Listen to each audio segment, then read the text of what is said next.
첫 번째 주제는 그 민주당만 빼고 라면서 그 임미리 교수가 지금 굉장히 뜨거운 이슈입니다. 그 경향신문에다가 그런 식으로 글을 써가지고 지금 여러모로 좀 문제가 많죠. 사실 굉장히 문제가 많은데 이런 상황에서 지금 역풍을 맞고 있습니다. 그 역풍을 맞고 있는데 그 이유가 되게 충격적이죠.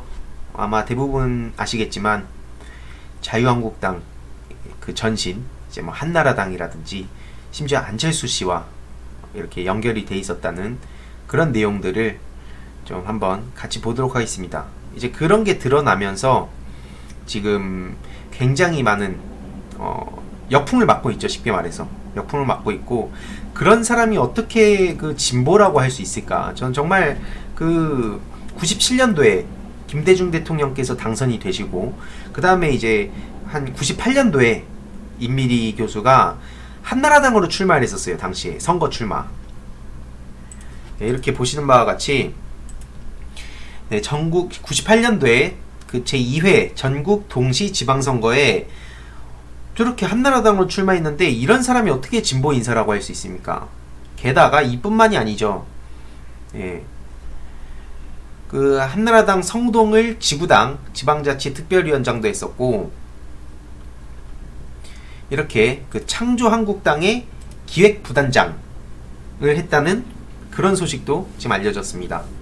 게다가 안철수 씨의 싱크탱크였던 내일 거기에 이제 실행위원으로도 이름이 알려졌죠.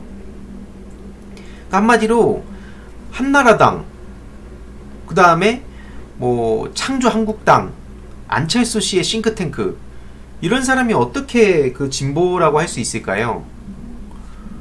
그러면서 이제 본인이 하도 욕을 먹다 보니까 직접 페이스북에다가 글까지 썼어요. 자기의 뭐 출생 이력, 학력, 뭐 밥벌이는 어떻게 해왔고, 정당 보세요. 뭐 한나라당에 서울시의원 출마했다. 뭐 그러면서 그 2007년에는 민주당 손학규 대선 후보 경선 캠프도 얘기하고, 뭐 창조한국당 얘기하고, 내용을 봤습니다. 도대체 그럼 이 사람은 왜 한나라당을 갔나? 저 중간에 보시면 제가 밑줄을 쳐놨죠. 98년 본인 회사를 차렸고 그 과정에서 출마 제안을 받았는데 선거 비용을 대준다기에 출마를 했다고 합니다. 이게 뭐 하자는 거죠 도대체? 아니, 기본적으로 정치라는 건 어떤 자신의 소신이나 어떤 신념, 그러니까 그런 자신의 철학을 가지고 그거에 맞는 당을 찾아가지고 거기에 이제 입당을 신청한다든지, 거기서 뭐 그 이후에 자기가 또 출마하겠다고 그렇게 자기가 준비를 하고 가다듬고 계속 그러면서 유권자의 선택을 받고 그런 거 아닙니까? 근데 지금 이걸 보면 선거 비용 대준다니까 출마했다. 이거 말이 안 되는 거예요, 정말. 돈에 움직이는 거예요. 진짜 이거는 가오도 없고 돈도 없는 짓입니다. 쉽게 말해서. 정치라는 게 굉장히 우스워지는 이유가 뭐냐면 자신의 어떤 그 추구하는 가치, 그런 철학, 이런 거를 이제 사회에 뭔가 기존에 뭔가 부조리한 걸 바꾼다던가, 혹은 뭐 그걸 좀 지킨다든가, 이 말도 안 되는 세력들이 집권해가지고 말도 안 되는 짓 하는 거를 방지하고자 출마하는 사람들도 있겠죠. 대부분은 본인이 이제 출마를 해서 정치인이 돼서 정치인으로서 내가 바라는 사회의 그런 가치, 이상향, 이런 거를 뭔가 한층 더 가까이 현실 정치로 이런 걸 뭔가 풀어가 보고 싶다 라고 할 때에 사람들이 이제 보통 정치를 해야지, 저렇게 그냥 돈 준다고 정치한다는 사람이 일단 여기서 끝난 거죠. 뭐 더 볼 게 있습니까?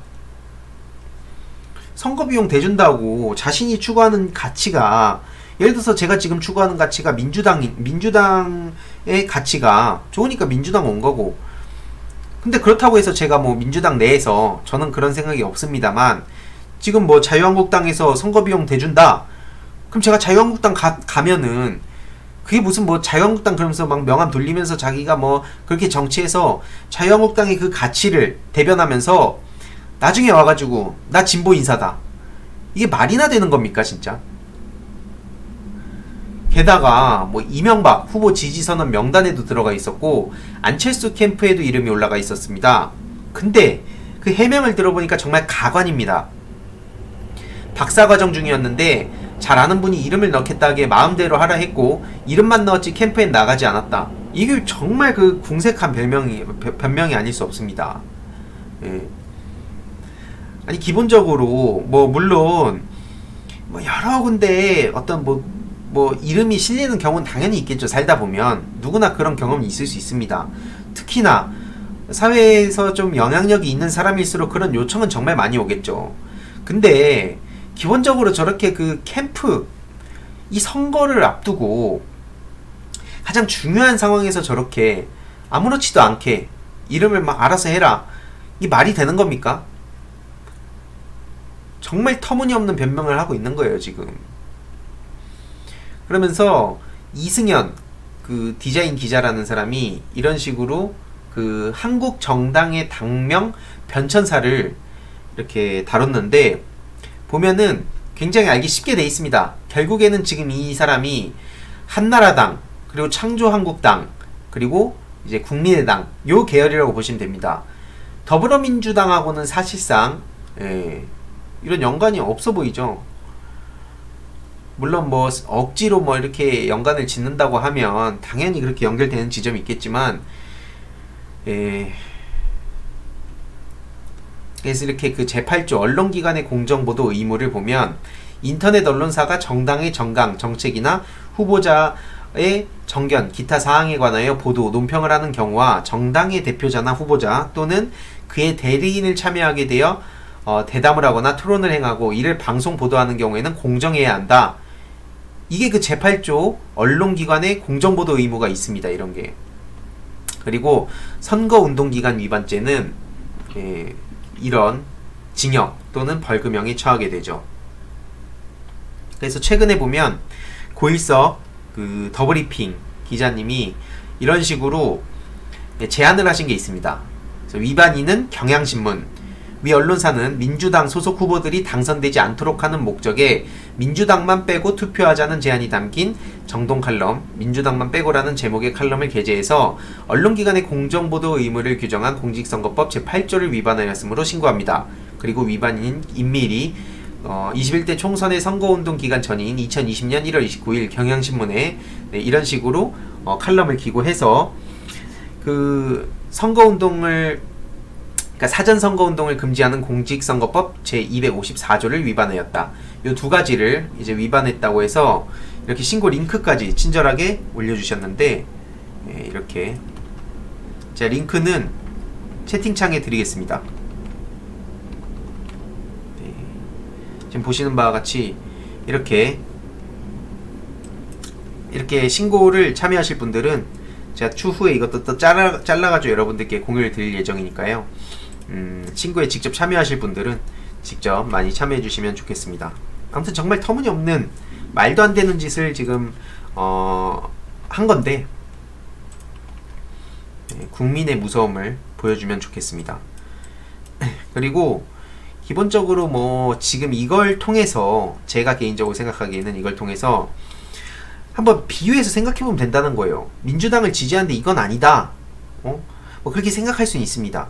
그럼 한번 바꿔서 생각을 해보면 만약에 뭐 예를 들어서 유시민 이사장님이나 좀 진짜 이런 좀 영향력 있는 굉장히 그 저쪽에 타격이 큰 국민들한테 굉장히 큰 인기를 끌고 있는 이런 진보 인사분들이 만약에 자한당 빼고 찍자 이런 식으로 정식 칼럼을 그렇게 언론사를 통해서 냈다면 어떻게 됐겠습니까? 지금 어마어마한 그런 진짜 그 비판과 뭐 비난도 당연히 받겠지만 바로 수사 들어오지 않겠습니까? 여태까지 그 저질러 왔던 그런 여러 가지 만행들을 보면 결국에는 엄청나게 난도질했을 겁니다. 또 조중동은 말할 것도 없고요. 상상가지 않습니까? 이게 현실이에요, 이게. 근데 어떤 이런 의견도 있긴 합니다. 이거는 그 임미리 씨가 자신의 몸값을 띄우는 데는 어떻게 보면 성공을 했지만 사실상 실패한 거다.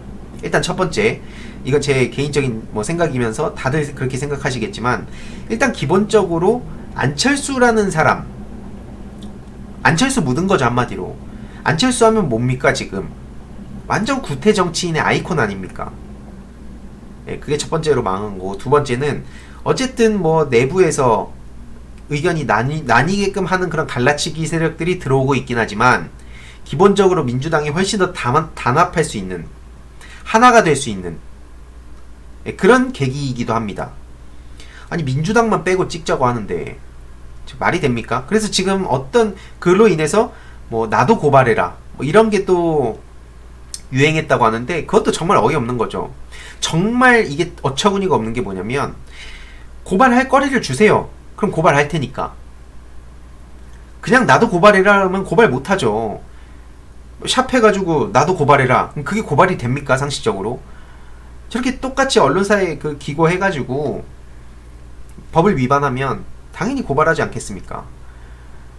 그런 걸 알고 하는 건지 모르고 하는 건지 모르겠지만, 아무튼 고발 당하고 싶으신 분들 계시면 그렇게 해주시면, 예, 고발 당할 수 있다, 그렇게 제가 좀 조언을 드리고요. 그리고 어찌됐든 지금 이런 상황에 그 자유한국당을 그러면 똑같이 자유한국당 빼고 하자, 뭐 이런 또 주장도 많이 나오고 있습니다. 만약에 이런 식으로 쭉 흘러가게 된다면 어떻게 되겠습니까? 결국엔 자유한국당이 이길 수가 없어요. 거기는 그 코어층, 그러니까 무슨 얘기를 하더라도 듣지도 않는 그 사람들을 제외하고는 어떻게 보면 진짜 중도층을 그렇게까지 생각 안 한다는 그런 여러 가지 행보들이 있잖아요. 그렇기 때문에 사실상 이거는 저쪽의 패착이라고도 볼 수 있다라고 생각을 하고요. 기본적으로 그 진보가 아닌데 한나라당 선거 나왔고, 안철수 씨 싱크탱크 가고, 창조한국당에서 그런 기획 부단장을 했던 사람이 어떻게 진보입니까? 예, 최소한 솔직하자. 예, 그게 이제 제가 좀 전해드리고 싶은 그런 말씀입니다.